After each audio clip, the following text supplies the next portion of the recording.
বাংলাদেশে যত আউলিয়ার দরবার আছে তার মধ্যে এই আট রশিদ তবরক খুব মূল্যবান এবং খুব সুস্বাদ এবং তাতে উপকারিতা বেশি।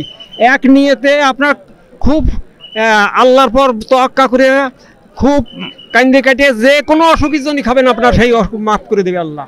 এই তাবরক খাইলে কি সেই নিয়ত পূর্ণ হয়? হ্যাঁ, 100 এখানে প্রকৃত সুন্নত পালন করা হয়, নবীর তরিকা পালন করা হয়, নবীর তরিকা প্রচারও করা হয় এবং শিক্ষাও নেওয়া হয়। এখানে প্রকৃত ইসলাম শিখতে হইলে বিশ্ব জাকির মঞ্জিলে আসারই প্রয়োজন। এখানে শরীয়ত বিরোধী কোনো কাজ তো দূরে থাক, বুঝলেন, মানে একটা শূন্য তো বাদ যায় না, বুঝলেন, নবীদের একটা শূন্য তো এখানে বরখিলাফ হয় না, বুঝলেন, শরীয়ত বিরোধী কাজ হবে তো দূরে থাকুক।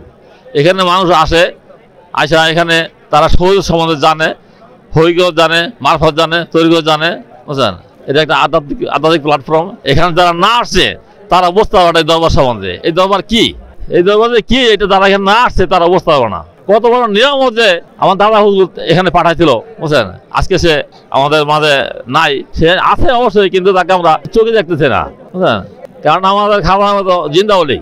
মুরিদ হয়েছেন কেন আটরশি? মুরিদ হয়েছি আল্লাহ রসুলের পাওয়ার জন্য। অলি আল্লাহদের দপ্তরে মানুষ আসে, আল্লাহকে কেমনে পাওয়া যাবে, নামাজ এত বছর পর্যন্ত করি, কিন্তু আল্লাহর তো নৈকট্য লাভ করা সম্ভব না। এই খোদা প্রাপ্তি জ্ঞান অর্জন করতে আইলে ফিরিয়ে বেঁচে যাইতে হয়। খোদা প্রাপ্তি অর্থাৎ হইল যে নিজের শিক্ষা, নিজেকে নিজের চেনা, আল্লাহ রসুলের চেনা লাগে, নিজেকে নিজের চেনা। আমি যেমন সবসময় ঢাইকা আপনার কাছে একটা ভালো অবস্থান আমি দেখাই, কিন্তু মুরিদ হইতে হইলে নিজের ভিতরকে পিওর করতে হবে, আপনাকে সালিম করতে হবে, নফসে আম্মারাকে বাদ দিয়ে নফসা মুতমাইন্না মুলহেমায় পৌঁছতে হবে। তাহলে মানুষ একজন সরল মানুষ হয়ে যাবে, তখন খোদা প্রাপ্তি জ্ঞান অর্জন করার মতো তার বৈশিষ্ট্য হবে, তখন তার মধ্যে গিয়ে আর খোদা প্রাপ্তি হওয়া সম্ভব। না, এত বড় অলির দরবার দাদার নাকি এনে শত শত লোক আসা যাওয়া করে, হাজার হাজার লোক আসা যাওয়া করে, সেখানে কিছু হইতে পারে না। তা আমি গিয়ে একবার দেখবো। আমি এখানে আসছি, থাকছি, দেখছি, তারপর আমি এখান থেকে তৈরি আনেছি। হ্যাঁ, আমি এতদিনের মধ্যে অদ্য পর্যন্ত এই দরবারে এরকম কিছু আমার চোখে পড়া নাই। আপনার জীবনে ঘটে যাওয়া বিশ্ব ফরিদপুরের কোনো অলৌকিক ঘটনা আছে কিনা? আছে, কারণ আমার অনেক ঘটনা আমার কাছে আছে, কিন্তু আমি সেটা বলতে চাই না, এটা আমার ভিতরে থাকে। হ্যাঁ, এরকম কিছু আমার জীবনে ঘটছে যেটা আমি এখানে বলতে চাই না, বুঝছেন, প্রকাশ করতে চাই না।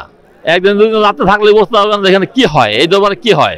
আপনারা যা শুনছেন বাইরে থেকে, এটা কি সত্য না মিথ্যা, আপনারা নিজেরা স্বীকার করবেন এবং বলবেন যে যা বাইরে যা শুনছেন, বাড়িতে যেগুলো আপনারা শুনছেন সেগুলা সঠিক না। আর এখানে আসার পরে একটা আধ্যাত্মিক, একটা ধার্মিক ভেতরে গাম্ভীর্য আসছে, যেটা আসলে ফিলটাকে অন্যরকম করে, যেটা আমরা বাইরে পাই না। এখানে আসার পর থেকে একটা ভেতর থেকে ধার্মিক একটা ভাব আসতেছে, যেটা উপাসনাতে আপনার সাহায্য করতেছে, বা একাত্মগ্রতা যেটা আছে সেটা তো হেল্প করতেছে। তো পারিপার্শ্বিকভাবে এখানে আসার পরে আসলে নিজেকে খুবই ভালো লাগতেছে। আর এখানের যে ব্যবস্থাপনা, গোছানো, এত মানুষের ভিড়ও কোনো এলোমেলো কিছু নেই। তো আসলে সব কিছু মিলিয়ে সুন্দর একটা পরিবেশ।